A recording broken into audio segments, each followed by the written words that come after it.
ITI की सभी subject की प्रिपरेशन करने के लिए और सीबीटी एग्जाम पास होने के लिए सब्सक्राइब करें हमारे चैनल को और सबसे पहले नोटिफिकेशन पाने के लिए दबाएं इस बेल आइकन को। नमस्कार दोस्तों, स्वागत है आप सभी का यूट्यूब पर और आप लोग देख रहे हैं आईटीआई अपडेट्स। तो गाइस, यहाँ पर एक और रेलवे की ओर से एक और जारी अपडेट में ये बताया जा रहा है कि उनको यहाँ पर 20% आरक्षण का क्या यहाँ पर लोचा निकल कर आ रहा है और यहाँ पर किन छात्रों के यहाँ पर मतलब कि उनके साथ खिलवाड़ किया जा रहा है या उनको सही मायने में उनका हक नहीं दिया जा रहा, उनसे छीना जा रहा है।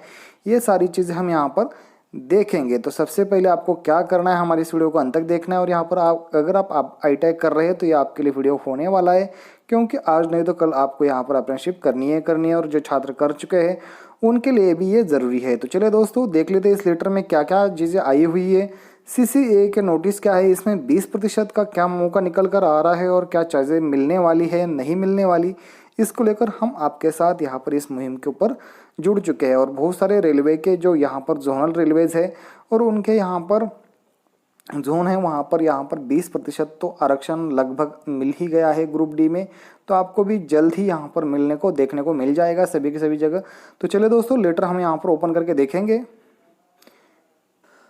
तो दोस्तों, आपको यहाँ पर पता होना चाहिए, ये देखिए 16 मई 2022 का लेटर आया हुआ है और इसमें एनएफआईआर ने जो कहा गया है, ये रेलवे का चेयरमैन है, the chairman and CEO of railway board New Delhi. Dear sir, इन्होंने लेटर भेजा हुआ है सभी को। यहाँ पर हम देखेंगे कि इस लेटर में क्या क्या चीज़ें आपको देखने को मिल रही है, क्योंकि इसमें जो सेंट्रलाइज प्रोसेस है रिक्रूटमेंट की वो केंद्रीयकृत भर्ती होनी चाहिए, ये इनका कहना है। तो यहाँ पर देखिए लेवल 1 पोस्ट है, मतलब कि 7th पे मतलब कि यहाँ पर वेतन आयोग लागू हो जाएगा 7th का।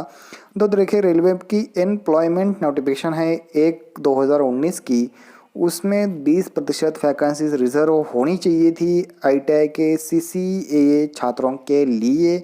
इसके रिलेटेड ये लेटर दिया गया है। तो यहाँ पर हम देखेंगे जो छात्र यहाँ पर आईटीआई कर रहा है उसके लिए ज़रूरी होता है कि उसको क्या क्या चीज़ें कर देनी है और क्या क्या चीज़ें नहीं करनी है, क्योंकि ये चीज़ आपके साथ एक बार तो होनी है आईटीआई के साथ साथ। तो एनएफआईआर ने ये notice although the centralized notification was issued wide empowerment notice 1/2019 date 23 फरवरी 2019 फॉर एम्प्लॉयमेंट कैंडिडेट, ये 3 साल पुरानी भर्ती के लिए भी ये कह रहे हैं कि इसमें भी आईटीआई वालों के लिए यहाँ पर आरक्षण दे देना चाहिए था, जो कि यहाँ पर नहीं दिया गया था।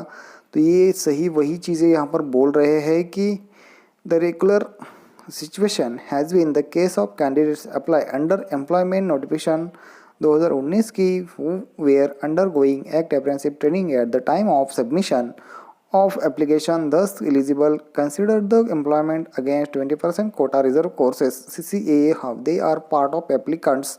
In general, the candidates are now requesting that they are considered as a CCAA acquired apprenticeship later in the year 2020।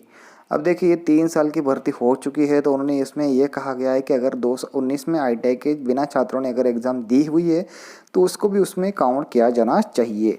तो रेलवे बोर्ड में kindly appreciate at 3 year long year passed from the date of issuance of employment notification 1/2019 during this 3-year period thousands of new posts become vacant in pay level 1 post had centralized notification been issued again the year 2020 और 2021 the candidates who acquired apprenticeship 19 is benefit 20% quota, ये बोला गया है और unfortunately उनको ये data नहीं दिया गया।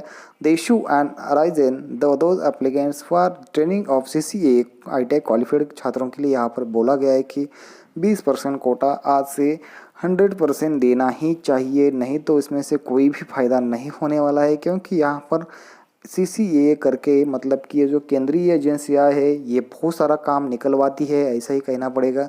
क्योंकि यार आईटीआई करते हैं तो 2 साल में उनका प्रैक्टिकल पूरा होता है, तो फिर 1 साल के लिए क्यों ये ट्रेनिंग ली जानी चाहिए, जो कि यहाँ पर ये गलत तरीके से मतलब इनको लूटा ही जा रहा है, एक तरीके से ऐसे बोल सकते हैं। क्योंकि अगर ये सही में उनका यहाँ पर आरक्षण नहीं दे रहे तो उनको देना चाहिए था। 2020 और 2019 की ये जो वैकेंसीज निकल कर आ रही है उनमें इन छात्रों को फ़ायदा देना चाहिए ही था। क्योंकि कोई भी छात्र अगर पढ़ाई करता है तो उसके 2 ही लक्ष्य होते हैं, एक होता है जॉब करना और दूसरा होता है यहाँ पर बिजनेस कर देना। तो ये चीज़ें इन सभी को पता होनी चाहिए।